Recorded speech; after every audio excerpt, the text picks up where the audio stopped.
Shalom rekan-rekan terkasih, puji nama Tuhan, kita bersyukur bahwa hari ini kita boleh berdiri pada saat ini, kita boleh kuat sampai pada saat ini semua karena kasih dan anugerah Tuhan, penyertaan Tuhan sempurna buat kita. Puji Tuhan, kita mempunyai Allah yang luar biasa, kita mempunyai Tuhan yang luar biasa yang sanggup memulihkan kita semua. Puji Tuhan, kembali lagi bersama dengan saya Lydia Esther dalam program Living for Christ Indonesia. Mencintai Tuhan, berhenti menghakimi, dan menjadi berkat. Puji Tuhan, dalam program ini terdiri dari 3 segmen. Segmen pertama, cerita kita. Segmen kedua, topik kita. Segmen ketiga, apa kata firman Tuhan buat kita. Dan kita akan masuk pada segmen yang pertama, sudah bergabung bersama dengan kita Bapak Pendeta Yoel Tukiman dari GPDI Eklesia Mulia Jaya Gunung Agung Tulang Bawang Barat. Haleluya. Shalom Pak Yoel. Shalom Ibu. Puji Tuhan, apa kabarnya Pak Yoel? Haleluya, dalam lawatan Tuhan, puji Tuhan. Amin, haleluya, dengan sukacita yang sempurna yang dari Tuhan. Amin. Amin. Amin. Puji Tuhan, rekan-rekan terkasih, saat ini kita akan mendengarkan tentang pelayanan beliau, bagaimana pergumulan yang dihadapi oleh Pendeta Yoel hingga pada saat ini. Kita akan ngobrol-ngobrol ya Pak ya, boleh ya? Kita akan ngobrol-ngobrol secara singkat tetapi berisi. Kita akan mendengarkan kesaksian demi kesaksian dan tentunya di dalam hadirat Tuhan ada sukacita. Haleluya. Pak Pendeta Yoel, boleh dong diceritakan bagaimana awalnya Tuhan memanggil Bapak untuk melayani Tuhan. Silakan Pak Yoel. Ya, awal pertama kami melayani adalah sebuah gereja yang membentuk kami sehingga kami dapat melihat jiwa-jiwa yang begitu haus dan lapar. Dan kami ada di Transmigrasi di saat itu tahun 97 kami memulai pelayanan dengan kami ada di sebuah kampung yang kami juga tidak tahu di mana kampung itu ada siapa dan kampung itu apakah ada anak Tuhan. Kami berangkat dengan iman bahwa setiap langkah kami pasti disertai oleh Tuhan. Dan kami menemukan masyarakat yang ada di sana. Puji Tuhan, dengan pertolongan Tuhan, kami boleh melihat memulai satu pelayanan. Kami ketemu di kampung itu ada satu jiwa yang luar biasa dan kami bisa ngobrol bersama. Lalu kami memperkenalkan diri, siapa kami, lalu apa maksud hati kami untuk ada di kampung tersebut. Dan puji Tuhan, dengan kemurahan Tuhan, Tuhan pilih keluarga ini itu pertama kali menjadi anak Tuhan dan puji Tuhan kami ada di sana dengan kemurahan Tuhan. Jadi itu mula pertama dan kami semakin hari melihat penyataan daripada Tuhan. Kami sebagai seorang hamba, kami bersemangat untuk dapat mengabarkan kebenaran. Kami harus ke pasar, kami memberitakan kepada siapapun kami beritakan tentang Yesus itu adalah juru selamat. Iya, itu awalnya. Wow, luar biasa ya. Sungguh indah ketika kita merespon panggilan Tuhan. Tuhan siap memakai hambanya yang tentunya siap untuk merespon panggilan Tuhan. Luar biasa. Boleh Pak Pendeta diceritakan visi dan misi yang Tuhan taruh di hati Bapak Pendeta Yoel? Iya, ketika Tuhan panggil saya untuk melayani, maka ada sebuah visi dan misi yang Tuhan taruh dan getarkan dalam hati saya. Tentu visi saya adalah membangun manusia menjadi gereja yang dewasa dan mengenal Tuhan yang sejati. Lalu misi saya melayani dengan ketulusan adalah wujud bentuk kesetiaan seorang hamba. Itu adalah misi dan visi saya. Jadi kalau sampai hari ini kami melayani itu luar biasa, kami melihat latar belakang kami untuk sebuah visi membangun manusia seutuhnya menjadi gereja yang dewasa. itu memberikan kesemangatan tersendiri bagi saya dalam melayani Tuhan. Jadi misi kami juga melayani dengan ketulusan sebagai wujud seorang hamba yang setia kepada Tuhan. Dan sampai hari ini pun kami terus belajar untuk setia, mewujudkan kami adalah hambanya Tuhan. Haleluya, luar biasa visi yang Tuhan taruh buat Bapak Pendeta. Tetap semangat melayani Tuhan. Kita percaya bahwa di dalam pelayanan Tuhan, Tuhan tidak pernah meninggalkan kita. Amin ya Bapak Pendeta ya. Tuhan kita dahsyat, Tuhan kita luar biasa. Apalagi kalau kita dalam melayani pekerjaan Tuhan, melayani Tuhan dengan kesungguh-sungguhan hati kita, ada banyak hal-hal yang kita bisa alami. Ada banyak hal-hal yang begitu mengesankan dalam hidup kita. Nah, Bapak Joel, boleh diceritakan hal-hal yang begitu mengesankan di dalam pelayanan pendeta? Ya, tentu ada banyak hal yang boleh kami alami di dalam melayani Tuhan. Yang paling terkesan adalah ketika kami harus mengabarkan Injil, dan tentu dalam hal itu tidak gampang. Kami melayani, mengabarkan Injil dengan berbagai banyak media. Bagaimana Injil itu harus diberitakan.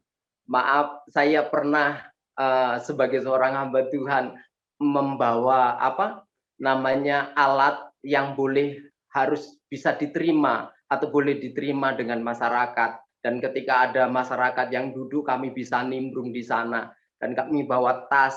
Tas itu isinya bukan Alkitab tentunya. Itu sangat terkesan sekali. Tas itu isinya adalah ada satu produk. Tentu dalam hal itu saya tidak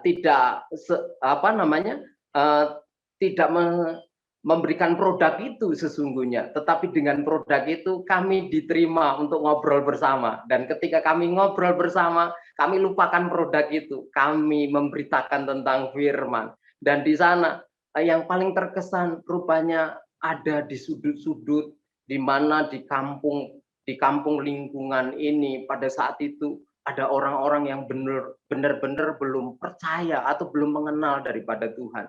Ketika kami menyampaikan tentang Tuhan, maka ada orang-orang berkata, Yesus itu orang mana begitu? Yesus itu siapa begitu? Tapi kami terus melayani dengan pokoknya langkah kami di mana Tuhan harus tentukan kami ada di sana, ya kami ada di sana. Kalau kami harus berhenti, kami juga berhenti di sana untuk mengabarkan firman. Sekalipun pada saat itu kami menemukan ada orang-orang tua yang dikatakan Yesus orang mana, dia orang mana begitu. Saya sampaikan Yesus adalah orang surga yang dapat menyelamatkan kita begitu. Itu sangat terkesan sekali dan sangat selalu teringat di benak hati saya, di benak hidup saya, dan kami tetap melayani dengan kesemangatan begitu. Amin, haleluya, luar biasa. Tuhan berikan hikmat untuk melayani Tuhan ya, pendeta ya. Puji Tuhan, mantap. Puji Tuhan kalau di masa-masa pandemi ini ya, kalau kita sudah mengalaminya selama 1 tahun lebih ya, ada banyak hal-hal yang pasti kita alami, dan bahkan bukan hanya gereja-gereja saja, seluruh Indonesia juga menerima dampak itu. Nah, yang menjadi pertanyaan saya, Pak, boleh nih di-share ke kita di masa pandemi ini bagaimana Bapak Pendeta untuk mencukupi kebutuhan rumah tangganya bersama dengan Tuhan tentunya. Haleluya. Haleluya. Kami selalu berkata kepada anak dan istri dan keluarga, kalau kita bisa ada hari ini, saya katakan selalu bersemangat. Haleluya. Karena saya tahu pemeliharaan Tuhan tidak pernah berhenti bagi saya. Untuk tentu mencukupi kebutuhan keluarga, ya yang begitu dirasakan ada banyak orang. Tuhan pakai cara yang sangat luar biasa. Karena Tuhan, ya saya percaya Tuhan telah memberikan talenta untuk kami bisa kembangkan. Salah satu contoh, kami ini ada di transmigrasi atau di pedalaman di Lampung. Kami harus mencukupi dengan, ya kami berusaha bekerja dengan catatan kami harus bertani, kami bercocok tanam, lalu tentang sayur dan apa yang harus dibutuhkan keluarga, kami juga tanam. Maka sampai hari ini pun di lingkungan pastori atau di lingkungan gereja kami ini ada tanaman-tanaman yang siap petik untuk dinikmati. Dan itu saya percaya itu adalah berkat Tuhan untuk mencukupi yaitu keluarga kami sampai hari ini. Yes, benar. Puji Tuhan. Sungguh indah ya ketika kita bersama dengan Tuhan. Ada cara Tuhan yang begitu ajaib untuk menolong kita semua. Di mana ada usaha hambanya, di situ juga karya Tuhan berkarya untuk kita semua. Luar biasa, puji Tuhan. Nah, sebagai hamba-hamba Tuhan, pasti kita mempunyai kerinduan ya Pak ya. Boleh nih di-share ke kita kerinduan dari Pendeta Yoel yang Tuhan taruh di hati Pendeta. Boleh di-share. Silakan Pak. Ya, puji Tuhan di masa pandemik ini 2 bulan ini tentu ada satu kerinduan yang sangat luar biasa, dan 2 bulan ini sebetulnya kalau mau diceritakan tentang pelayanan kami tidak cukup untuk sehari untuk diceritakan, tetapi 2 bulan ini yang mana sebetulnya awal kami sebetulnya menolak karena mungkin kami pernah berpikir tidak mampu ukuran kami gitu, tetapi justru Tuhan percayakan kepada kami. Jadi Ibu dan semuanya perlu ketahui bahwa 2 bulan ini kami dipercayakan di tempat kami ini ada anak-anak yang begitu banyak, itu dari luar, dari dalam Lampung. Di luar Lampung ada dari Palembang, Jambi, lalu anak-anak itu dititipkan kepada kami, dan kurang lebih anak-anak itu sekarang yang kami boleh harus naungi anak-anak tersebut itu kurang lebih 48 anak. Dan itu merupakan satu perjuangan kami bagaimana ke depan kami mempunyai satu kerinduan. Karena anak-anak tersebut kami harus berjuang bagaimana tempat yang memang kami belum punya tempat sebetulnya. Kami belum punya tempat, tapi kami usahakan bagaimana caranya. Karena anak-anak tersebut adalah anak-anak Tuhan yang begitu mau rindu sekolah, dan di tempat-tempat mereka tidak ada sekolah yang mungkin dikategorikan bagus, tetapi di tempat ini ada sebuah yayasan yang dia bergerak di dunia pendidikan, dan puji Tuhan sekolah itu sangat bagus dan mereka rindu sekolah, tetapi dalam keadaan yang terbatas, maka mereka ada di tempat kami, dan itu menjadi satu hal yang apa ya, sekarang ini menjadi pergumulan khusus buat kami. Rupanya Tuhan percayakan segitu banyak anak untuk kami dapat ya bisa bagaimana anak-anak bisa bersekolah, lalu anak-anak juga bisa ada tempat yang paling enggak tempat itu ya bisa menaungi ketika malam begitu. Itulah yang terjadi hari-hari ini begitu. Haleluya. Puji Tuhan, kerinduan dari Pendeta Yoel ini sangat mulia, luar biasa di dalam pelayanan Tuhan. Kita percaya bahwa tidak ada perkara yang mustahil bagi Tuhan. Penyertaan Tuhan sempurna buat kita. Dan kita percaya bahwa pertolongan Tuhan tidak pernah terlambat ya Pendeta ya. Haleluya, amin. Puji Tuhan, terima kasih Pendeta Yoel yang sudah menyediakan waktunya berbagi cerita yang sungguh sangat membangun kita semua. Kesaksian yang begitu hebat bersama dengan Tuhan, visi dan misinya yang luar biasa di dalam pelayanannya, luar biasa sekali. Tuhan Yesus memberkati Pendeta Yoel yang sudah melayani Tuhan. Terima kasih, Tuhan Yesus memberkati. Puji nama Tuhan. Rekan-rekan terkasih, dalam rekan-rekan Living for Christ Indonesia, kita sudah mendengarkan kesaksian dari Pendeta Yoel Tukiman, kita sudah mendengarkan visi dan misinya, perjuangannya di dalam melayani Tuhan, dan tentunya kita juga mau untuk membantu beliau, dan bagi rekan-rekan Living for Christ Indonesia yang sekiranya rindu untuk mensupport pelayanan beliau, kami memberikan kesempatan untuk mengirimkan persembahan kasih saudara ke nomor rekening yang tertera di bawah ini. Dan kita percaya bahwa pemberian Bapak Ibu memberi dengan sukacita akan diberkati oleh Tuhan. Puji Tuhan, Tuhan Yesus memberkati.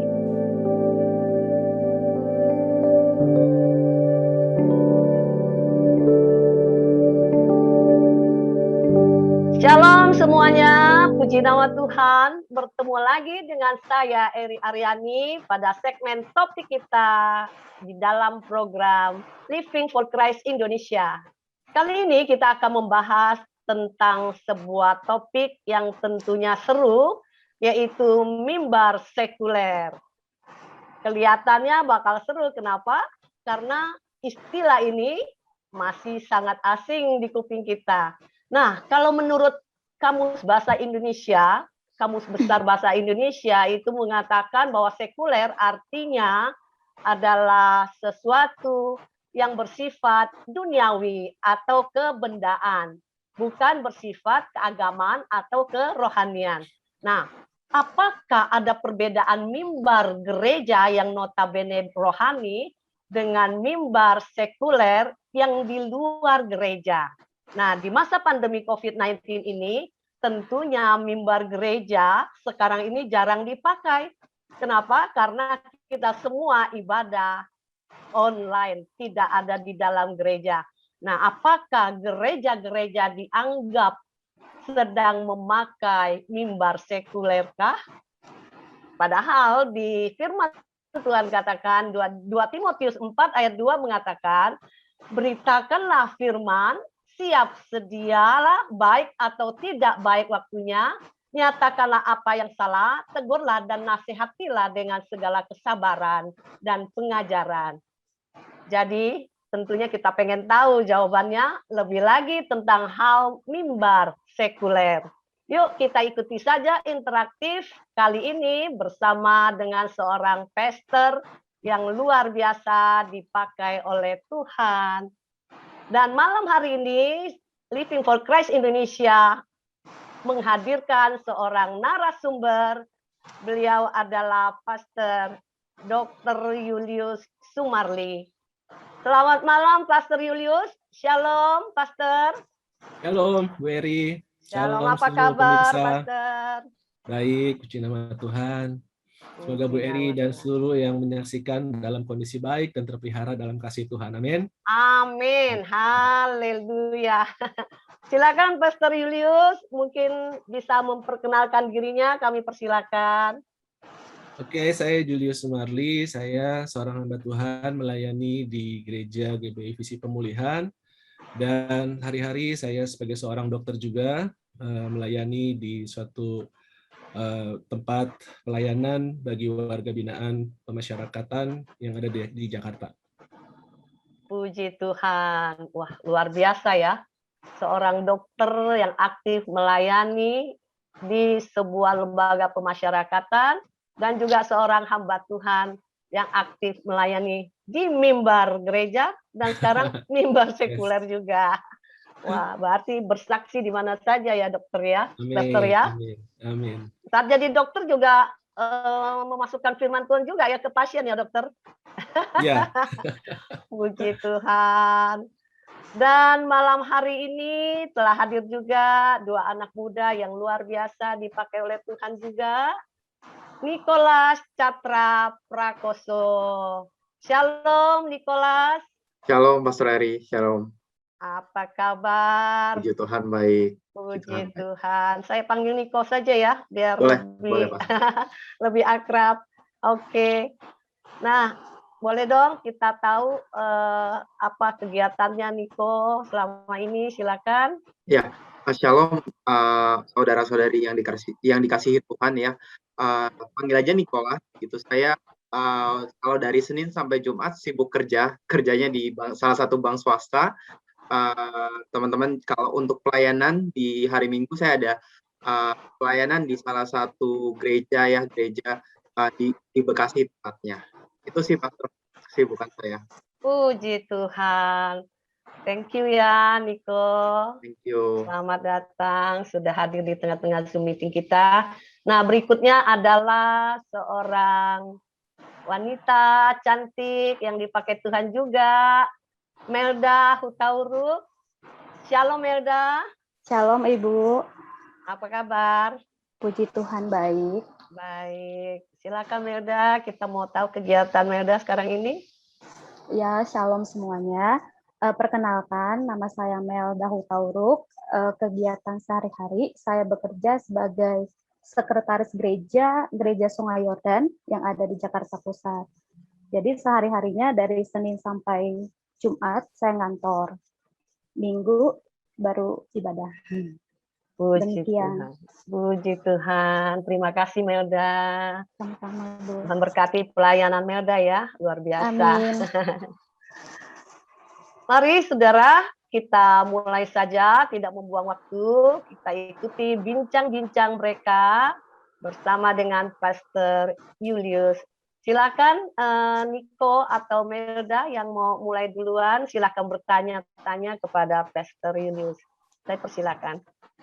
Oke, Pastor, ini ada pertanyaan yang sebenarnya simpel sih pertanyaannya. Cuma mungkin saya ingin tanyakan aja gitu ya. Mungkin bagi teman-teman yang awam juga, ini seperti konfirmasi buat mereka ya. Kita kan ngobrol tentang pelayanan ya. Tadi ada sekuler juga, member gereja. Nah sebenarnya apa pelayanan atau kata pelayanan gitu, itu harus selalu merefer dilakukannya di gereja atau bagaimana sih Pastor? Boleh kasih kita maksudnya confirmation gitu buat supaya penonton di YouTube ini bisa confirm pelayanan itu seperti apa dan dilakukan di mana.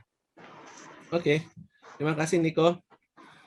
Saya percaya Niko dalam kasih Tuhan selalu terpelihara sempurna dalam tangan Tuhan. Pertanyaannya menarik tentang pelayanan. Jadi kalau kita mau bicara tentang pelayanan atau bicara soal melayani, kita harus tahu dulu definisi daripada pelayanan atau melayani apa sih, gitu ya. Seringkali kita tuh terlalu mengkotak-kotakan yang disebut dengan pelayanan itu adalah harus di atas mimbar. Pelayanan itu harus sebagai mungkin pengkhotbah, pelayanan itu mungkin sebagai seorang worship leader, pelayanan itu mungkin sebagai penerima tamu, ya. Kita terlalu mengkotak-kotakan untuk bicara soal pelayanan. Tapi kalau kita bicara soal pelayanan atau melayani, sebenarnya kalau kita kembali kepada firman Tuhan, di dalam Matius yang ke-5, ayat 14, saya teringat akan ayat ini, coba saya bacakan dulu. Matius 5 ayat 14, firman Tuhan katakan begini, ini khotbah Tuhan Yesus di atas bukit. Jadi awal-awal pelayanan Tuhan Yesus sudah sampaikan kepada umatnya, dia katakan begini, Matius 5 ayat 14, kamu adalah terang dunia, kota yang terletak di atas gunung tidak mungkin tersembunyi.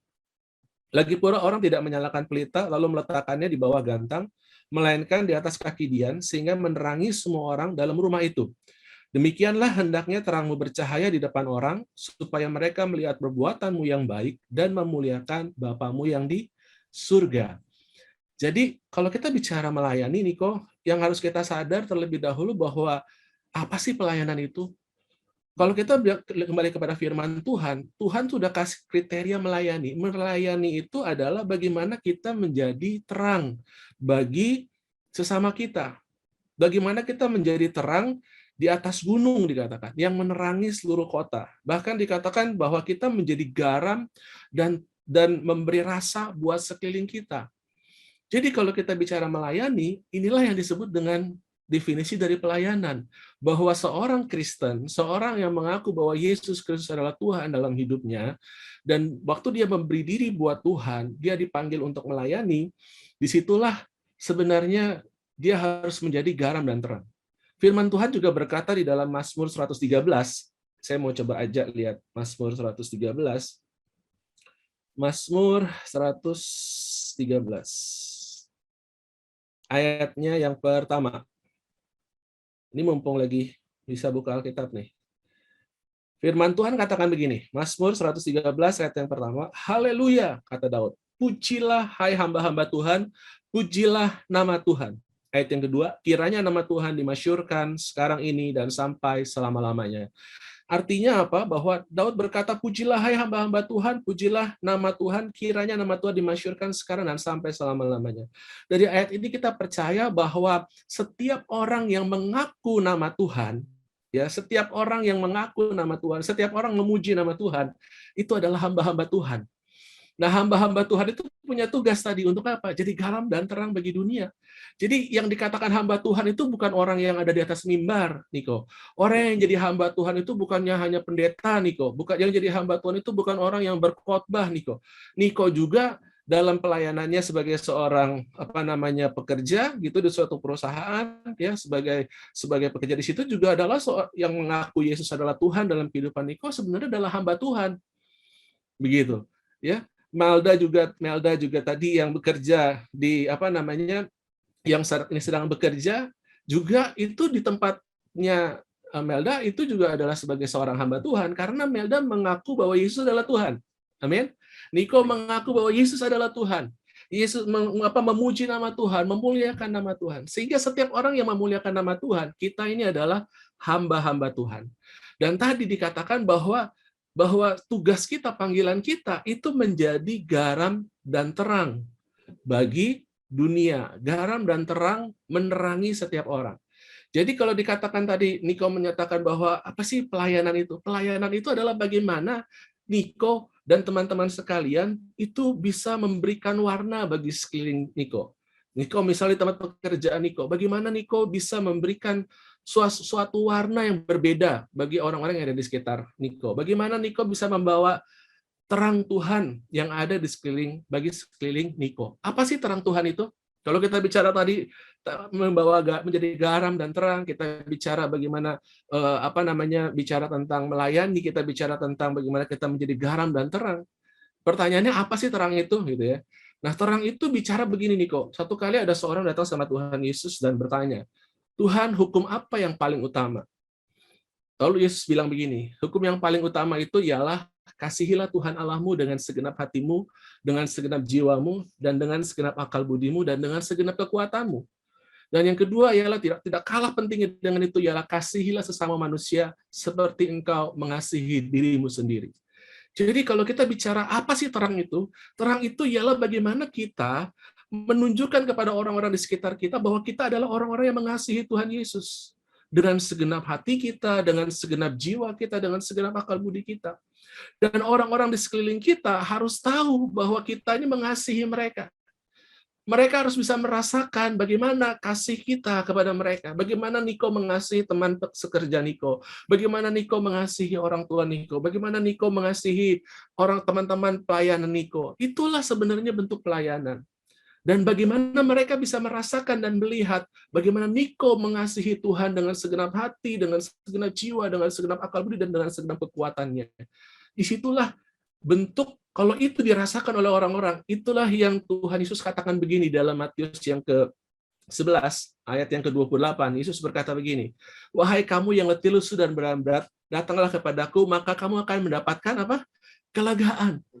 Artinya apa? Setiap orang yang bisa mendapatkan Yesus, setiap orang yang bisa merasakan Yesus dalam hidupnya, setiap orang yang datang kepada Yesus, mereka akan mengalami ada damai sejahtera, ada kelegaan, ada kelepasan, ada damai sejahtera.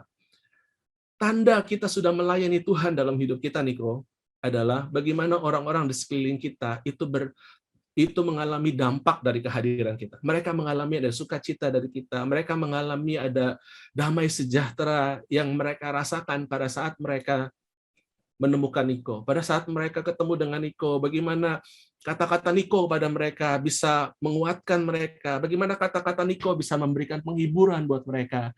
Bagaimana sikap Niko gitu ya bisa membangkitkan semangat mereka. Dan segala sesuatu yang ada dalam hidup Niko itu bisa berdampak bagi mereka.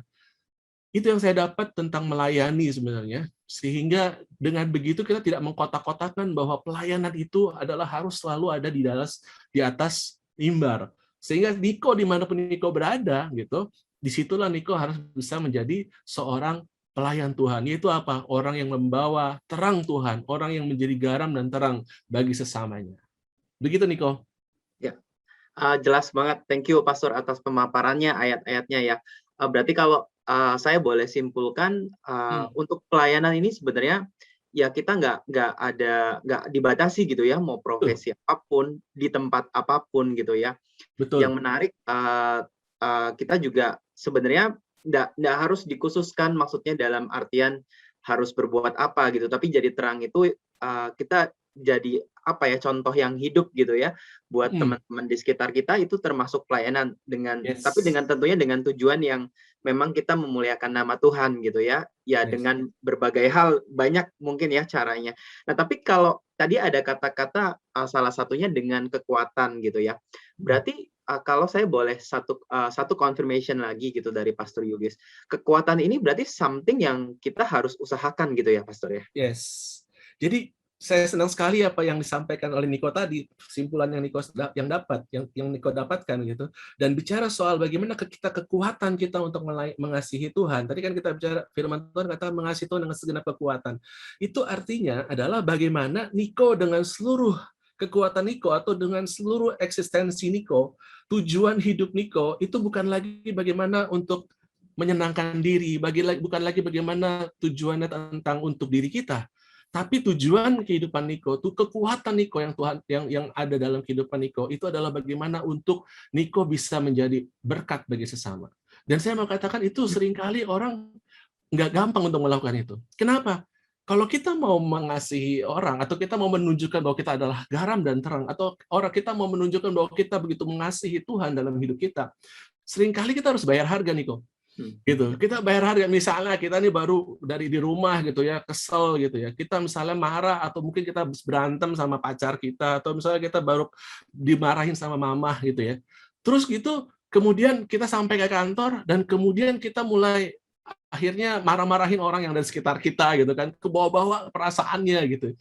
Menurut saya kalau kita melakukan itu tanda bahwa kita tidak mengasihi Tuhan dengan segenap kekuatan kita. Artinya gini, kalau kita misalnya mengasihi Tuhan dengan segenap kekuatan kita, Niko, kita bisa berjuang untuk supaya jangan sampai perasaan kita misalnya itu yang terdampak dengan situasi misalnya itu ke bawah-bawah sampai ke kantor gitu misalnya di contoh seperti itu, kemudian kita ikut kesel dengan pekerjaan, kita ikut marah dengan sekitar, kita ikut marah dengan sekeliling kita dan kita nggak jadi berkat, akhirnya melihat orang lihat kita itu kenapa ya Niko ya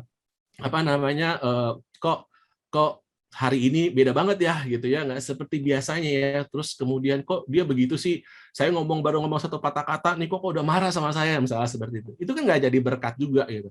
Artinya apa, saya mengatakan ini, mengasihi Tuhan itu butuh effort Niko. Mengasihi Tuhan itu butuh kekuatan dari kita.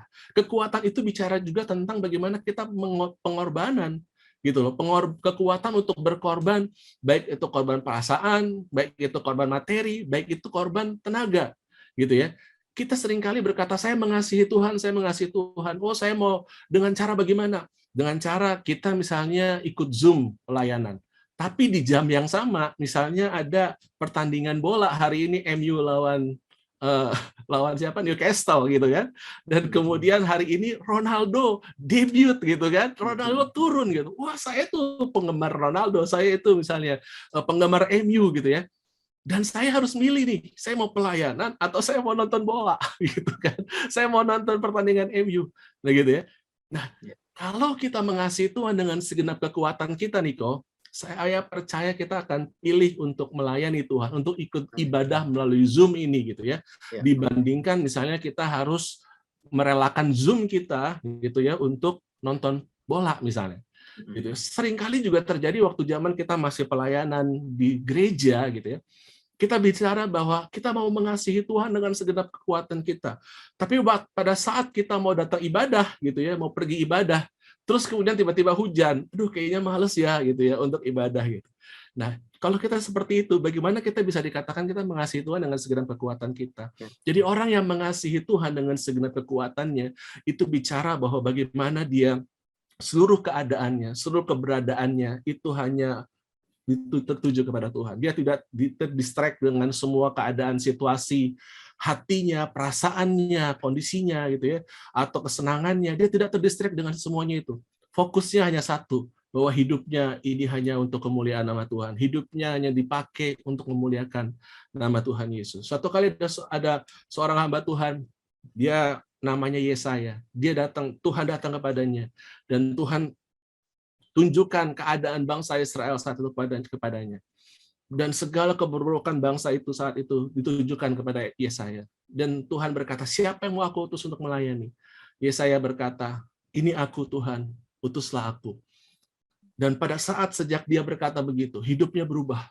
Dia tidak lagi memikirkan tentang dirinya, tapi dia bagaimana hidupnya betul-betul dipakai untuk menjadi terang bagi bangsa itu, memberitakan keselamatan bagi bangsa itu, supaya bangsa itu bertobat, supaya bangsa itu mengenal Tuhan dan berbalik dari jalan-jalan mereka yang jahat. Jadi intinya bagaimana bicara soal kekuatan untuk melayani Tuhan, itu bicara bagaimana seluruh eksistensi kita, keberadaan kita, itu kita pakai tujuannya hanya untuk bagaimana kita bisa menjadi terang dan memuliakan nama Tuhan Yesus Kristus dalam hidup kita. Gitu Niko. Thank you, Pastor. Itu jelas banget buat kita yang anak muda. Berarti memang perlu usaha ya, perlu effort gitu, dan ada pengorbanan juga. Oke, Yes. thank you. Oke, Pastor, saya mau nanya nih. Pastor kan tadi bilang bahwa pelayanan itu ya kita sebagai orang Kristen berdasarkan tadi ayat yang udah disampaikan bahwa kita harus menjadi garam dan terang. Nah, jadi pertanyaan saya seperti ini, simpel aja sih. Apakah dalam pelayanan di kehidupan sekuler atau di kehidupan sosial atau di dunia kerja lah, contohnya ya, maksudnya ada yang sebagai dokter, ada yang kerja di bank swasta atau dimanapun gitu. Nah, apa yang harus kita lakukan, kita sebagai pelayan itu di kehidupan dunia kerja kita itu, apakah dalam tanda kutip membahasakan kasih kita itu, apakah dengan terang-terangan kita menggunakan bahasa Alkitab, atau misalkan contoh, kita membantu orang, terus kita bilang, God bless you, atau Tuhan Yesus mengasihimu, apakah itu bisa dikatakan kita menjadi garam dan terang? Terima kasih. Yes. Jadi, kalau di tempat pekerjaan kita, bicara misalnya God bless you, terus kemudian bagaimana kata-kata Alkitab yang keluar gitu, yang biasa mungkin kita di gereja gitu ya. Terus kemudian itu keluar gitu di tempat pekerjaan. Kalau menurut saya, itu sesuatu hal yang biasa, hal yang wajar begitu untuk menunjukkan identitas kita, Melda. Jadi identitas kita adalah anak Tuhan, identitas kita ialah orang Kristen. Nggak ada salahnya kalau kita ngomong Tuhan berkati, nggak ada salahnya untuk kita ngomong God bless you. Itu juga adalah perkataan berkat gitu kan. Nggak ada persoalan dengan itu. Nah, bahkan firman Tuhan katakan begini di dalam 2 Korintus yang ketiga, Melda. Saya akan bacakan 2 Korintus 3 ayat yang ketiga. Nih, dikatakan begini firman Tuhan. Rasul Paulus menulis pada jemaat di Korintus. Karena telah ternyata bahwa kamu adalah surat Kristus yang ditulis oleh pelayanan kami, ditulis bukan dengan tinta, tetapi dengan roh dari Allah yang hidup. Bukan pada loh-loh batu, melainkan pada loh-loh daging, yaitu di dalam hati manusia.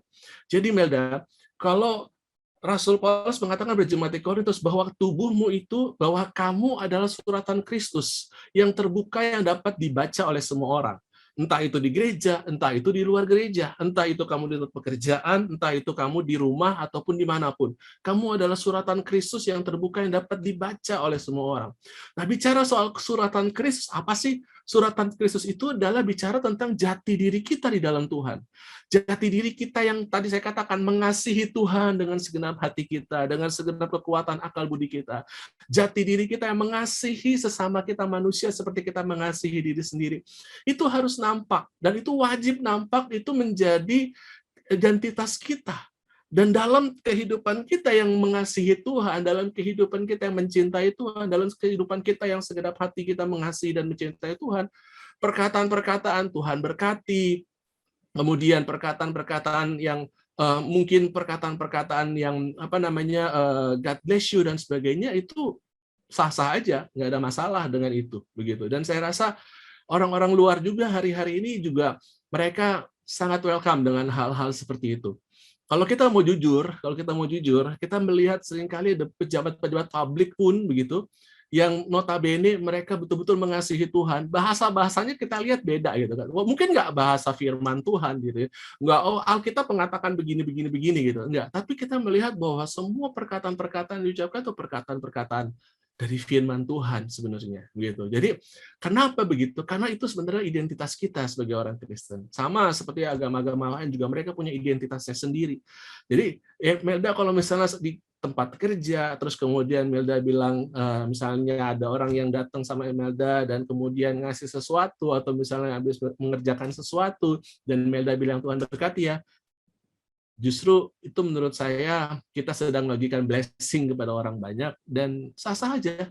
Nggak ada juga mereka yang benci. Kalaupun mereka benci, mungkin kalau mereka terlalu radikal dan sebagainya, ya sudah, jangan terpengaruh dengan hal itu, karena itulah jati diri kita, Melda. Itulah identitas kita, gitu. Begitu, Melda.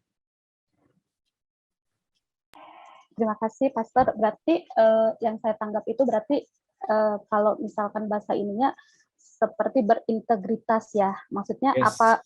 Ya, maksudnya kita harus perkataan dengan tindakan kita harus sama seperti itu. Jadi apa yang Alkitab katakan, ya kita harus bertindak seperti itu. Terima kasih, Pastor.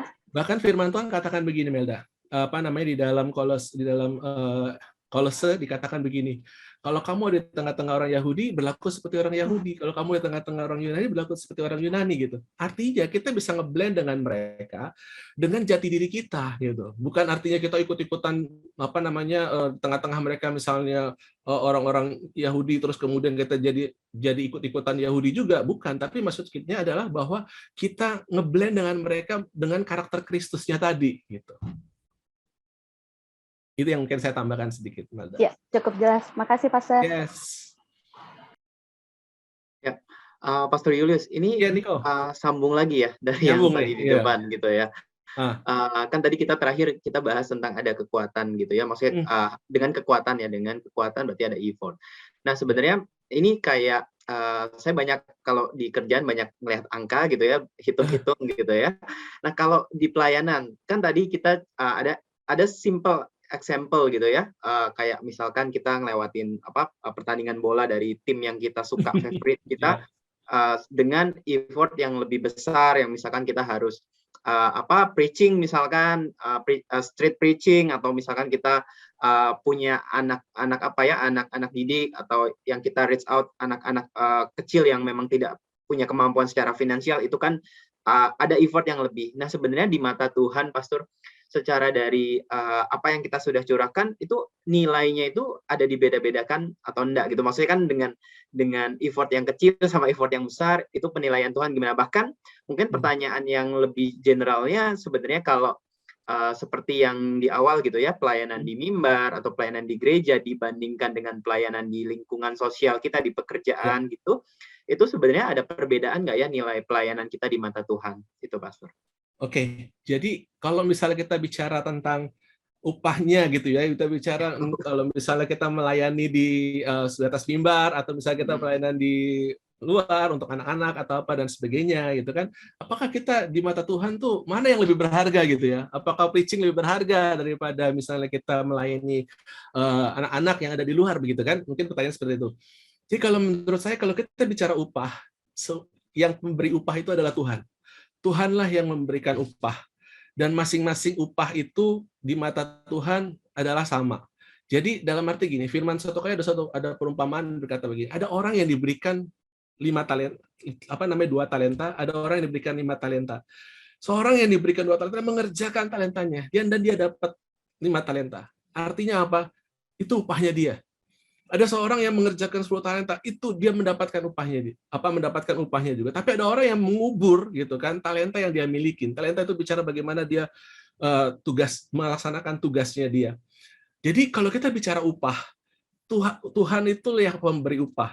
Dan di mata Tuhan semua upah kita itu sesuai dengan apa yang kita kerjakan. Artinya kita bisa melihat kalau misalnya tadi kita dari ayat tadi firman Tuhan kasih dua talenta dapat 2, kasih 5 talenta dapat 5 talenta. Dia mengembangkan dan dia bermultiplikasi. Artinya apa yang kita lakukan, misalnya kita pelayanan di atas mimbar, kita dapat berkatnya seorang yang berkhotbah di atas mimbar, orang yang melayani di tengah-tengah anak-anak misalnya, atau orang yang melayani di luar gereja begitu ya, mereka melayani untuk pekerjaannya misalnya gitu ya, mereka melayani untuk misalnya kegiatan tugasnya dia, itu di mata Tuhan juga dapat upahnya gitu, sebagai seorang yang melayani di sekeliling, melayani sesamanya manusia. Jadi masing-masing mendapatkan upahnya. Jadi dan upahnya itu apa? Upahnya ialah bagaimana kita berkenan dan menyenangkan hati Tuhan. Dan saya mau kasih tahu Niko, kalau kita sudah berhasil menyenangkan dan menyenangkan hati Tuhan, maka segala sesuatu yang ada pada Tuhan itu diberikan buat kita. Yang mengerti katakan amin. Amin. Niko bayangkan seringkali Alkitab mengatakan begini, bahwa kamu adalah pekerja gitu kan. Coba kalau kita bicara kamu adalah pekerja gitu ya. Pekerja itu dikatakan bahkan kalau di Alkitab bilang bahwa kamu ini adalah sebenarnya istilahnya kayak dalam tanda kutip pembantu-pembantu gitu ya. Orang-orang yang melayani gitu ya.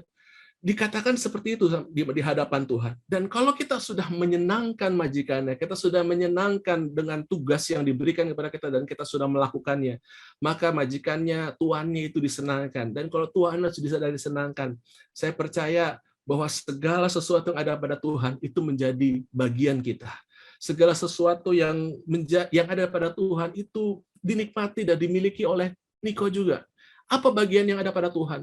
Kemurahan, kemuliaan, berkat, damai sejahtera, sukacita itu diberikan bagi orang-orang yang melayani dan menyenangkan hati Tuhan dalam hidup kita. Yang nanti kata amin. Ya, Nick. Ya, jelas banget, Pastor. Jadi satu lagi confirmation ya. Memang berarti nilai. Jadi gini, mungkin yang aku confirm, kita nggak bisa mengukur nilainya, tapi ada upah yang diberikan Tuhan gitu ya. Jadi masalah kita ngomong value atau nilai, memang kita secara manusia kita tidak bisa mengukurnya, tapi ada upah. Oke. Oke, cukup jelas, Pastor Julius. Thank you banget. Yes, thank you. Melda, mungkin Melda Pastor, saya nanya lagi. Ya. Ya, saya mau nanya lagi nih, Pastor. Ini kan mengenai tentang topik kita malam ini, yaitu tentang mimbar sekuler. Nah, jadi pertanyaan saya, atau yang sekarang sedang kita alami nih, ini kan pandemi COVID-19 sudah 1,5 tahun ya, sudah 1,5 tahun kita alami. Dalam masa-masa ini kan ibadah sangat bukan dipersulit, tapi hampir-hampir emang tidak bisa dilakukan karena kondisi, bukan karena peraturan atau apapun seperti itu, untuk menjaga seperti itu ya. Nah, yang menjadi pertanyaan saya, dalam masa pandemi ini, apakah ibadah online itu bisa diartikan sebagai mimbar sekuler seperti itu? Ibadah online yang sedang kita lakukan dalam gereja-gereja gitu, apakah itu bisa diartikan sebagai ibadah mimbar sekuler seperti itu, Pastor? Ya, jadi pertama gini, menjawab ini nih Melda, apakah pelayanan kita secara online melalui YouTube misalnya, melalui Zoom, ini apakah dikatakan pelayanan mimbar sekuler gitu? Nah, jadi kita harus bicara dulu apa sih yang disebut dengan sekuler itu, gitu kan? Sekuler itu adalah bicara bahwa segala sesuatu yang di luar daripada ibadah ya, di luar daripada gereja. Nah, kemudian kalau kita bicara mimbar, apa sih mimbar? Mimbar itu adalah tempat atau bentuk bagaimana kita melayani Tuhan. Nah, dalam situasi sekarang kondisi pandemi begini, kita tidak bisa beribadah ke gereja, dan kemudian kita sekarang mulai pakai ibadah dengan sarana, perhatikan sekali lagi, sarana melalui online, baik itu melalui YouTube, baik itu melalui ibadah Zoom. Dan apakah ini juga berkenan di hadapan Tuhan, atau apakah ini menjadi pelayanan kita untuk menjangkau jiwa-jiwa yang ada di luar sana, gitu kan, menjangkau orang-orang yang ada di luar sana. Jadi kalau menurut saya adalah sekarang ini yang terpenting ialah bukan apakah kita bisa menjangkau orang luar lebih banyak atau tidak, atau kita bisa menjangkau orang-orang yang di sekuler situ untuk mendengarkan firman Tuhan atau tidak. Itu menurut saya hal yang kedua gitu. Hal yang utama daripada pelayanan kita melalui online hari-hari ini sebenarnya adalah bagaimana kita hari-hari ini tetap menjaga fellowship kita, persekutuan kita dengan Tuhan, dan kita tetap menjaga hubungan kita dengan Tuhan melalui sarana yang saat ini kita pergunakan begitu. Yang kita harus sadarin juga bahwa sebenarnya yang namanya ibadah itu bukan hanya ada di dalam gereja kan gitu. Tapi ibadah itu adalah bicara bagaimana persekutuan kita dengan Tuhan, Melda. Bagaimana fellowship kita dengan Tuhan. Saya teringat firman Tuhan katakan begini, Ayub berkata begini dalam Ayub 42 ya. Dia berkata begini, dulu kata orang aku mengenal tentang engkau. Namun sekarang mataku sendiri memandang kemuliaan engkau. Artinya apa? Saya mau bilang begini nih, Melda. Waktu awal-awal terjadinya pandemi ini, terus kemudian kita mulai ibadah Zoom, Tuhan bicara sama saya, Tuhan katakan begini, Tuhan kasih ayat ini. Gitu. Ayub berkata, dulu kata orang kenal Tuhan, namun sekarang mataku sendiri memandang kemuliaan Tuhan. Melalui ibadah online kita hari-hari ini, Melda, saya mau bilang begini, Tuhan sedang mengajar kita, Tuhan sedang melatih kita, Tuhan sedang mendidik kita hari-hari ini, bagaimana kita bisa tetap bersekutu dengan Tuhan, tetap memiliki persekutuan yang indah dengan Tuhan. Bukan lagi karena kata pendeta ini, karena pengkhotbah ini, karena kita datang ke gereja, begitu ya, dan kemudian kita ketemu ibadah, dan kemudian kita dilayanin oleh pendeta ini, dan kemudian itu membuat kita menjadi manusia yang super rohani. Nah, tapi justru sekarang waktunya di mana pendeta nggak bisa ngelihat kita, pendeta nggak bisa mungkin datang ke rumah kita untuk melayani kita, di mana saat ini ibadah kita hanya melalui secara online begitu ya, secara daring gitu. Disinilah apakah kita tetap menjaga persekutuan dengan Tuhan, Melda? Apakah di sini kita tetap bisa mengenal Tuhan dan mengasihi Tuhan dan membuat kita bisa menemukan Tuhan dalam hidup kita? Ayub berkata, dulu kata orang kenal Tuhan, tapi sekarang mataku sendiri memandang kemuliaan Tuhan. Melalui ibadah ini, melalui cara sarana yang kita pakai saat ini, di mana mungkin begitu banyak godaan pada saat kita misalnya lagi ibadah, terus kemudian tiba-tiba ada tadi nonton bola itu kan, sambil nonton bola misalnya gitu kan, atau misalnya kita lagi ibadah tiba-tiba mamah manggil misalnya kan, itu Melda ayo makan dulu gitu kan, misalnya seperti itu. Begitu banyak godaan. Di tengah-tengah situasi itu, pertanyaan apakah kita masih tetap bisa menjaga fellowship kita, hubungan kita dengan Tuhan. Itu yang paling utama daripada ibadah online yang kita alamin hari-hari ini. Nah, pertanyaan yang kedua yang terkait dengan tadi, pertanyaan Melda, apakah ini menjadi sarana untuk mimbar sekuler gitu? Kalau menurut saya, dengan kita menggunakan Zoom ini atau dengan menggunakan media YouTube ini bisa ditonton, dilihat oleh siapapun, dimanapun, dan kapanpun. Ini yang bisa dijangkau oleh bukan hanya, kalau dulu kita hanya mungkin orang orang-orang tertentu saja, jemaat gereja kita. Tapi sekarang mau siapapun bisa untuk melihat. Dari golongan manapun, latar belakang manapun, dan dari siapapun juga. Dan dimanapun dan kapanpun juga. Pertanyaan, apakah ini menjadi mimbar sekuler? Sekali lagi, pelayanan itu bukan hanya untuk orang-orang yang ada di dalam gereja, tapi bicara pelayanan itu, bicara tentang bagaimana firman Tuhan diberitakan sampai kepada ujung-ujung bumi. Bagaimana firman Tuhan diberitakan sampai kepada seluruh pelosok-pelosok. Dan inilah kegenapan firman Tuhan, Melda. Firman Tuhan berkata, Tuhan katakan bahwa sampai berita firman didengar oleh semua orang ada dalam dunia ini, maka Tuhan katakan kedatangan Tuhan segera datang. Inilah tanda-tandanya bahwa memang ini harus terjadi. Ini harus terjadi. Ini firman Tuhan disampaikan kepada semua orang. Balik lagi, apakah pertanyaannya kan sekarang jadi mimbar sekuler enggak? Pertanyaannya ialah orang mau nonton atau enggak, gitu kan? Itu jadi. Kalau misalnya mereka mau nonton, ya balik lagi sekarang mereka dijamah atau Tuhan atau tidak, gitu kan? Jadi sekali lagi kita tidak terkotak-kotak bahwa oh ini jadi pelayanan jadi mimbar sekuler. Dari agama-agama lain juga menggunakan fasilitas yang sama, Nada, gitu. Mereka juga menggunakan fasilitas yang kita pergunakan hari-hari ini karena memang situasi pandemi, gitu. Jadi bukannya apakah kita mengkristenkan orang, apakah kita membuat semua orang jadi tidak, tapi satu hal yang pasti adalah melalui sarana daring ini, berita firman Tuhan diceritakan, disampaikan kepada semua orang yang ada dalam dunia ini, dan sampai ke pelosok-pelosok sana, mereka mendengarkan nama Yesus Kristus adalah Tuhan. Setuju, katakan amin. Haleluya. Yes, gitu Melda. Ya, thank you Pastor. Berarti dengan adanya media atau sarana ini, kalau misalkan kita simpulkan atau saya simpulkan dari yang saya dengar dari Pastor nih, seolah-olah ini lebih mempercepat penyebaran firman. Kalau menurut saya ya, maksudnya kan tadinya hanya sebatas di gereja, disampaikan di gereja, dan jemaat yang hadir saja yang bisa mendengar. Tapi dengan adanya sarana ini, dengan adanya YouTube dan lain sebagainya, firman lebih luas disampaikan. Begitu ya, Pastor ya? Yes. Oke, terima kasih, Pastor. Terima kasih. Luar biasa, Pastor. Saya yang mendengar langsung gebu-gebu begitu, Pastor Julius. Amin. Dahsyat. Haleluya, saya ikut sorak haleluya, dahsyat. Benar, Pastor. Zaman sekarang ini pandemi ya, mungkin kalau orang katakan itu dari antikris atau dari new words apalah gitu ya. Saya mau katakan bahwa iblis tidak akan lebih pintar dari Tuhan. Tuhan kita dahsyat ya. Kita punya gereja tanpa tembok loh, without wall sekarang. Jadi bisa menyebar ke seluruh dunia sampai ke ujung bumi. Berita firman Tuhan inilah mempercepat kedatangan Tuhan Yesus Kristus yang kedua kali. Saya yakin itu. Kalau iblis menutup kepala, dia lupa tutup ekor. Kalau dia tutup ekor, dia lupa tutup kepala. Firman Tuhan nggak bisa ditahan, nggak bisa dibendung. Firman Tuhan nggak bisa ditahan karena firman Tuhan itu hidup dan harus menyebar sampai ke ujung bumi.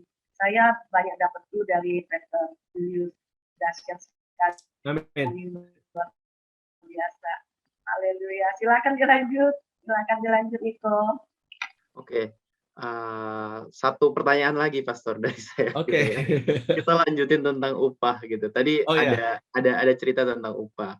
Nah, Yes. sebenarnya kalau ya ini sebenarnya pertanyaan yang mungkin bagi orang nggak mungkin ditanyakan secara frontal gitu. Coba mungkin dalam waktu diskusi gitu ya sama Pastor Julius, saya mau tanya sebenarnya kalau ngomong-ngomong untuk upah, sebenarnya upah apa aja sih yang kita dapatkan dan ya kan kita pernah dengar gitu ya. Ya. Maksudnya kayak kasih karunia keselamatan itu aja by His grace gitu. Jadi sebenarnya kita nggak layak by His grace. Cuma kalau dari apa yang kita usahakan, tentu ada tadi kita percaya pasti ada upah yang diberikan Tuhan gitu ya. Lalu upahnya itu sebenarnya berupa apa aja sih? Kita maksudnya saya ingin tahu gitu kalau dari pandangan Pastor Julius itu apa sih upahnya gitu. Thank you, Pastor. Yes. Oke, saya jadi teringat firman Tuhan. Saya mau lihat dulu firman Tuhan di dalam 2 Timotius. 2 Timotius yang ketiga. 2 Timotius 4, ulangi. 2 Timotius 4 ayatnya yang ke-8. Nah, ini surat Timotius ini ditulis oleh Rasul Paulus, ditujukan kepada Timotius, anak didiknya. Dan ini ditulis di ujung-ujung pelayanannya dia, Niko. Di ujung-ujung pada saat dia sedang ada dalam penjara, dan dia sudah tahu bahwa dia akan segera dihukum. Dan kemudian dia berkata begini, ayat yang ke-8. Sekarang telah tersedia bagiku mahkota kebenaran yang akan dikaruniakan kepadaku oleh Tuhan, Hakim yang adil, pada harinya. Tetapi bukan hanya kepadaku, melainkan juga kepada semua orang yang merindukan kedatangannya. Jadi yang pertama adalah upah yang Tuhan sediakan buat kita adalah tentunya Tuhan kasih, seperti Rasul Paulus katakan, dia terima mahkota kemuliaan, dia terima mahkota kebenaran yang dikaruniakan bagi kita. Nah, mahkota kebenaran ini bicara tentang bagaimana kita mendapatkan tempat yang luar biasa di dalam kerajaan surga, dalam kekekalan, gitu ya. Kita bicara bagaimana kita mendapatkan berkat-berkat yang Tuhan sediakan.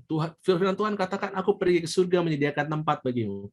Artinya, kalau kita bicara upah, Tuhan sediakan upah kita, Niko, dalam kekekalan di dalam kerajaan surga. Tuhan kasih kita, Niko, tempat yang indah. Suatu kali ada seorang hamba Tuhan menulis buku itu ya. Dia seorang seorang hamba Tuhan dari Korea. Dia tulis buku, dia berkata bahwa bagaimana dia ngelihat rumahnya di surga, bagaimana pelayanannya, dia seorang pelayan Tuhan dan dia mendapatkan rumahnya di surga. Dan bagaimana rumahnya luar biasa di hadapan apa yang Tuhan sediakan. Dan Tuhan katakan itu karena upahmu melayani. Tapi kalau kita bicara soal upah, itu bicara upah kalau kita nanti masuk dalam kerajaan surga. Kita bicara upah yang nanti gitu kan. Nah, tapi sekarang tentunya jadi pertanyaan buat Niko, ya tapi yang saya butuhkan di dalam dunia ini apa sih upah yang saya dapat dalam dunia itu gitu kan. Nah, saya teringat bahwa Tuhan Yesus katakan begini, di dalam doanya Bapa kami. Tuhan Yesus katakan, datanglah kerajaanmu di bumi seperti di surga. Kita doa sama-sama, ya Bapa kami di surga, dikuduskanlah namamu, datanglah kerajaanmu di bumi seperti di surga. Dan sampai situ dulu ya. Datanglah kerajaanmu di bumi seperti di surga. Disinilah sebenarnya upah yang Tuhan sediakan bagi kita pada saat kita menjadi orang-orang yang mengasihi Tuhan dengan segenap hati, kekuatan, akal budi kita mengasihi sesama kita manusia. Kerajaan Allah ada di dalam dunia ini bagi Niko dan bagi saya dan bagi setiap orang yang mendengarkannya. Apa itu kerajaan Allah? Bicara kerajaan Allah, bicara soal damai sejahtera, bicara kerajaan Allah, bicara soal sukacita, bicara kerajaan Allah, bicara soal ada harapan, bicara kerajaan Allah, ada bicara soal kebahagiaan. Jadi artinya kalau kita berdoa, Bapa kami di surga, dikuduskan namamu, datang kerajaan-Mu di bumi seperti di surga, itu adalah upah kita, Niko. Bahwa kita menerima kerajaan Allah di dalam dunia ini. Kita menerima kasih Tuhan, kita menerima kemuliaan Tuhan, kita menerima berkat dari Tuhan, kita menerima kelimpahan dari Tuhan, bahkan dikatakan kita menerima segala sesuatu yang ada dalam kerajaan surga, kita tuh nikmatin di dalam dunia ini. Apa itu? Kita menikmati, artinya kekayaan yang ada di surga, kita nikmati dalam dunia ini. Makanya firman Tuhan katakan juga di dalam Filipi 4, Allahku akan memenuhi segala keperluanku menurut kekayaan dan kemuliaan yang ada padanya. Yang ada padanya di surga Tuhan sediakan bagi kita, Niko. Pada saat kita sungguh-sungguh menjadi orang-orang yang melayani Tuhan dan mengasihi Tuhan dengan segenap hati kita. Doa Bapa kami, datang kerajaan-Mu di bumi seperti di surga, itu doa bagaimana kita menerima upah. Bagaimana kita mendapatkan upah kita, Niko? Kita mengasihi Tuhan, kita menjadi garam dan terang, kita mengasihi sesama kita. Disitulah kita mendapatkan upah bahwa ada kerajaan Allah, ada damai sejahtera, ada sukacita dalam kehidupan Niko, ada berkat yang melimpah dalam kehidupan Niko. Tuhan Yesus katakan juga begini, aku datang supaya kamu beroleh hidup dan hidup dalam segala kelimpahan. Artinya kelimpahan di sini bukan cuma bicara soal materi, Niko.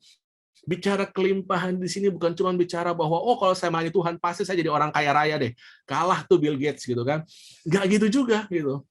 Tapi bicara soal kita jadi orang yang kaya, bicara soal kelimpahan, itu adalah bagaimana kita kelimpahan dengan damai sejahtera, kita kelimpahan dengan sukacita, kita mendapatkan pertolongan Tuhan selalu tepat pada waktunya, kita mendapatkan pertolongan Tuhan tepat pada waktunya. Tuhan tidak pernah berjanji bahwa hari-hari kita akan selalu baik. Tuhan nggak pernah berjanji bahwa jalan-jalan kita akan selalu rata, enggak. Tapi Tuhan berjanji, apapun yang kita alami dalam hidup kita, apapun kesulitan yang kita hadapi dalam hidup kita, Tuhan ada menyertai kita sekarang dan sampai selama-lamanya. Itu adalah upah yang kita terima, Niko, bagi orang-orang yang mengasihi Tuhan, bagi orang-orang yang melayani Tuhan, bagi orang-orang yang selalu membawa hadirat Tuhan dimanapun dia berada. Itu, Niko. Amin. Thank you, Pastor. Yes. Itu konfirmasi buat kita jelas banget. Amin, gitu, ya. amin. Oke, thank you. Melda, kelihatannya Melda udah mau nanya nih, gregetan nih. Melanjutkan dengan upah nih, berbicara tentang upah. Jadi bicara upah nih. Ya, kita membahas tentang upah. Nah, sering sekali kan sekalipun ini dalam dunia pelayanan atau atas nama pelayanan, banyak sekali orang-orang di luar sana atau mungkin jangankan orang di luar sana atau kita deh mungkin pernah melakukan sesuatu seolah-olah ingin supaya dipandang orang gitu. Kelihatannya rohani tapi supaya dipandang orang seperti itu. Nah, dan firman Tuhan kan bilang ketika kita melakukan supaya dipuji lah itu upah kita gitu ya. Nah, firman Tuhan bilang itu upah kita. Nah, yang jadi pertanyaan saya upah yang seperti apa? Maksudnya kan tadi sudah dijelaskan kalau upah kita nanti yaitu upah mahkota kehidupan, mahkota kemuliaan itu di surga nanti kita dapatkan. Nah, kalau yang dimaksud dengan itu kamu sudah menerima upahmu gitu. Ketika kita melakukan pelayanan kita seolah-olah supaya dilihat orang gitu. Artinya tidak murni atau mengatasnamakan pelayanan.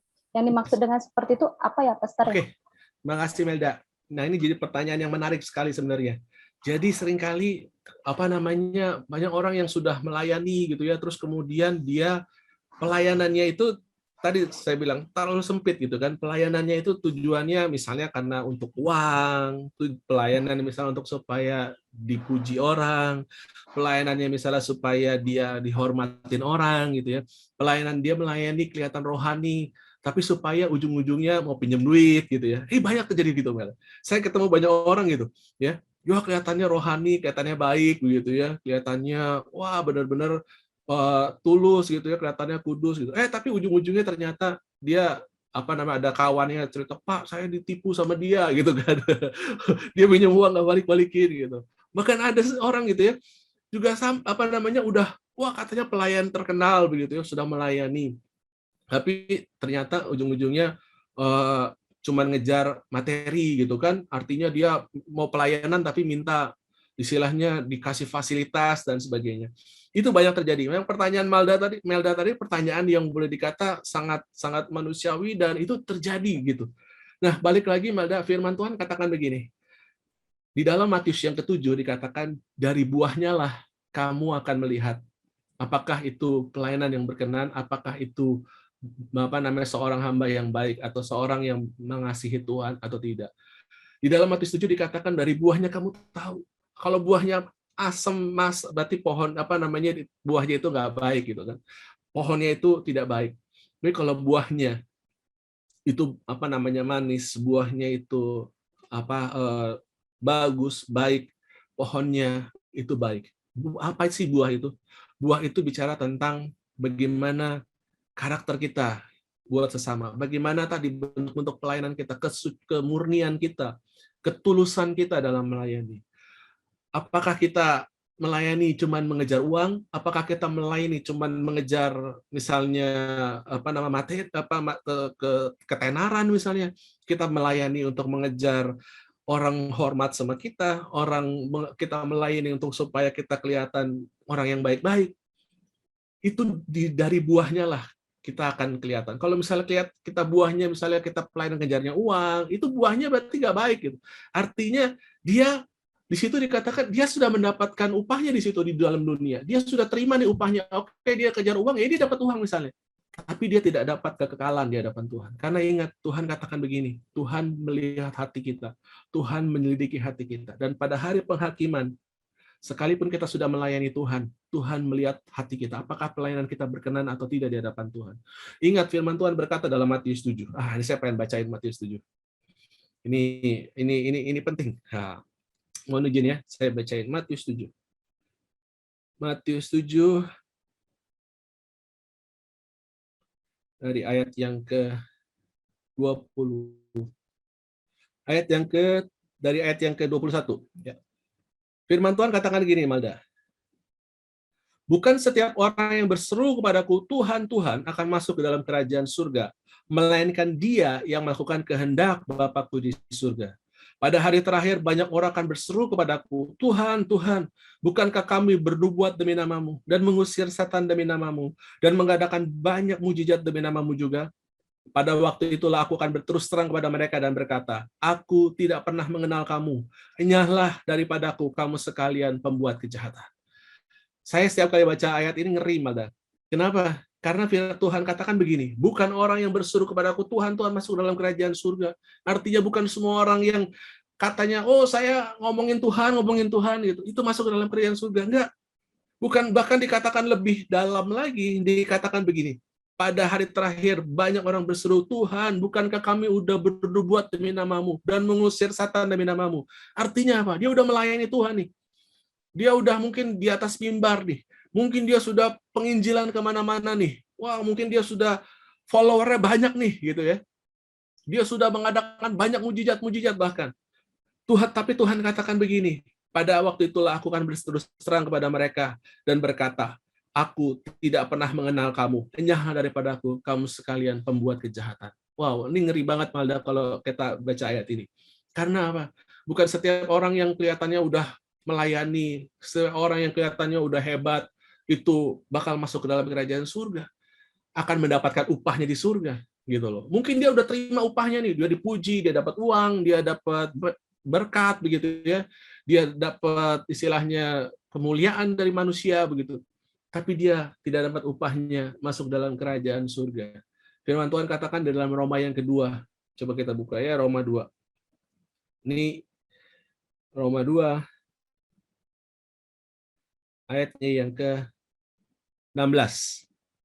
Roma 2 ayat yang 16. Pada hal itu akan nampak pada hari bila mana Allah sesuai dengan Injil yang kuberitakan akan menghakimi segala sesuatu yang tersembunyi di dalam hati manusia oleh Kristus Yesus. Lihat, Tuhan menghakimi, melihat hati kita. Bukan melihat hanya perbuatan kita. Makanya tadi saya katakan di awal, saya katakan sama Niko, pelayanan itu bukan cuma bicara di atas mimbar.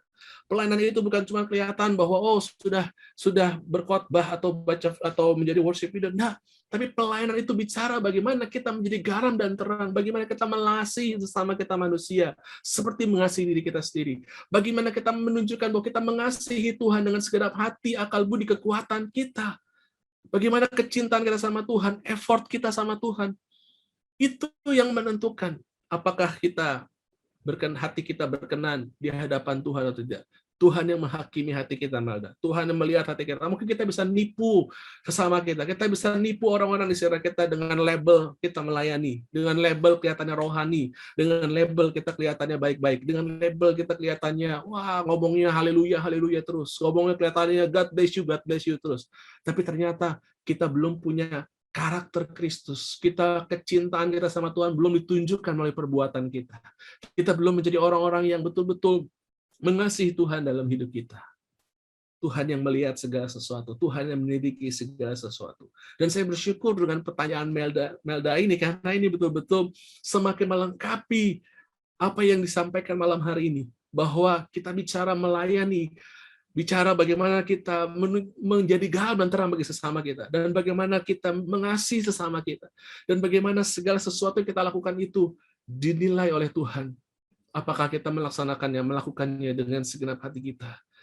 Tuhan melihat hati kita. Tidak semua orang yang mengaku Tuhan, Tuhan. Dan bukan semua orang yang bernubuat melakukan itu berkenan di hadapan Tuhan. Mereka sudah dapat upahnya. Betul kata Malda tadi. Mereka sudah dapat upahnya dalam dunia ini. Tapi mereka tidak dapat upahnya di surga. Dalam kekekalan. Amin. Haleluya. Luar biasa. Thank you, Pastor. Sangat diberkati. Berarti artinya perbuatan kita apapun itu, biarpun dalam bentuk pelayanan, tidak menjamin kita mendapatkan upah di surga sebenarnya. Kalau kita lihat dari ayat ini, ya begitu ya, Pastor ya. Ya. Ya, terima kasih. Tuhan lihat Pastor. hati kita, Malda. Ya, Tuhan melihat hati kita. Yes. Luar biasa. Makasih loh, Pastor Julius. Terima kasih. Wah, penjelasan firman-Nya mantap sekali. Saya sebagai host ini dapat banyak sekali nih, Pastor. Saya mau rangkumkan sedikit ya. Yes. Kayaknya saya seneng banget ini dapat sesuatu. Nah, ini loh. Kita tidak berbicara tentang mimbar gereja lagi saat ini, karena kita ini sedang berbicara tentang mimbar Tuhan. Yes. Yaitu kita sendiri, pribadi Amin. kita.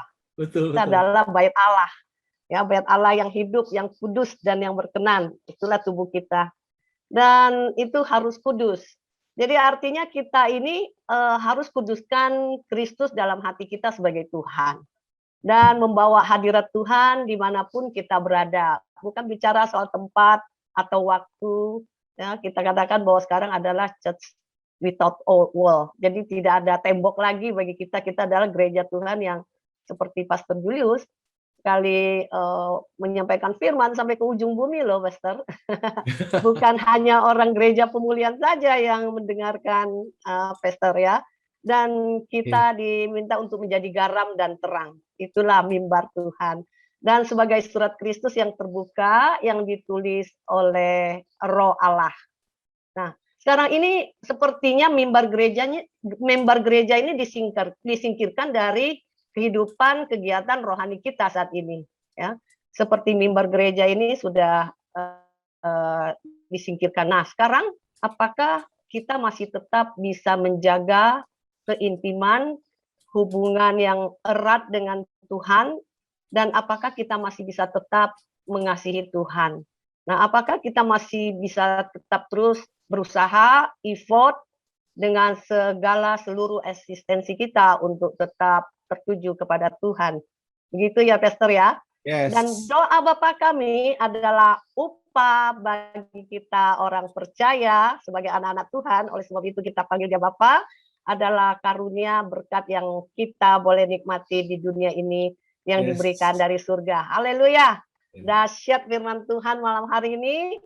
Saya berterima kasih, sangat berterima kasih dan bersyukur atas kehadiran Pastor Julius yang sudah memberikan kita penerangan firman yang luar biasa.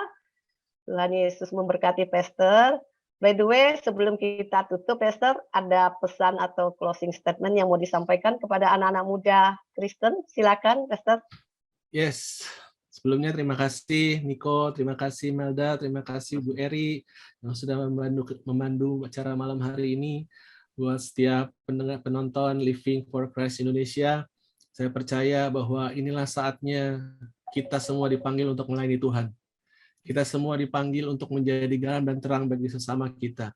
Inilah waktunya karakter Kristus harus muncul dan nampak dalam kehidupan kita, menjadi suratan Kristus yang terbuka yang dapat dibaca oleh semua orang.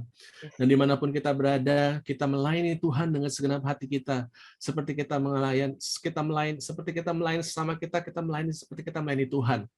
Jadi apapun yang ada dalam kehidupan kita, apapun yang kita kerjakan bagi sesama kita melakukannya hanya untuk kemuliaan nama Tuhan Yesus Kristus. Dan saya percaya kita akan terima upah dari Tuhan. Kita akan menerima kebaikan, kemurahan, kemuliaan dari Tuhan Yesus Kristus. Dan saya percaya inilah waktu-waktu pemulihan segala sesuatu dalam hidup kita. Tuhan sedang memulihkan gerejanya. Tuhan sedang memulihkan umatnya. Tuhan membawa umatnya dalam dimensi yang baru, dalam level yang baru, di mana kita mengalami pengenalan yang baru akan Tuhan, dan bagaimana kita menjadi pelayan-pelayan yang melayani Tuhan, bukan hanya dalam tempat-tempat yang kecil di dalam gereja-gereja, tapi kita menjadi pelayan-pelayan Tuhan dimanapun kita berada, di luar sana, di tempat pekerjaan kita, di luar sana, di tempat mungkin kampus dan tempat sekolah kita, di luar sana, di rumah tangga kita mungkin, dimanapun kita berada, kita membawa terang Kristus menjadi dampak bagi sesama kita. Kita menjadi garam dan terang. Itulah inti daripada kita melayani Tuhan. Tuhan berkati. Haleluya. Puji nama Tuhan. Luar biasa. Thank you Pastor Julius. Tuhan memberkati pelayanan Pastor, karirnya Pastor, dan juga keluarga. Haleluya. Terima kasih. Amen. Pastor. Terima kasih. Terima kasih juga buat dua anak muda ini yang luar biasa, Niko dan Melda. Terima kasih sudah hadir. Yes, Tuhan memberkati kalian semua ya. Amen. Tetap semangat. Amen. Terus melayani Tuhan dimanapun kita boleh berada, menjadi surat Kristus yang terbuka. Haleluya. Amen. Terima kasih juga buat teman-teman yang sudah menonton video ini. Jikalau teman-teman ada sesuatu yang mau ditanyakan, nah saudara boleh menulis komennya di kolom komen. Jangan lupa untuk tekan tombol subscribe, like and share, dan tekan loncengnya ya, supaya dapat mengikuti topik-topik kita selanjutnya yang menarik tentunya di Living for Christ Indonesia. Kami ingatkan kembali bahwa di awal pada segmen pertama kita telah menonton seorang hamba Tuhan yang perlu didukung visi misi dan kerinduannya dalam melayani Tuhan. Mari kita semua sebagai orang percaya untuk mensukseskan program-program yang Tuhan telah percayakan kepada hamba Tuhan ini melalui persembahan kasih yang saudara berikan. Selanjutnya kita akan mengikuti rangkuman firman Tuhan buat kita bersama Pastor Jimmy Lizardo. Tuhan Yesus memberkati. Shalom.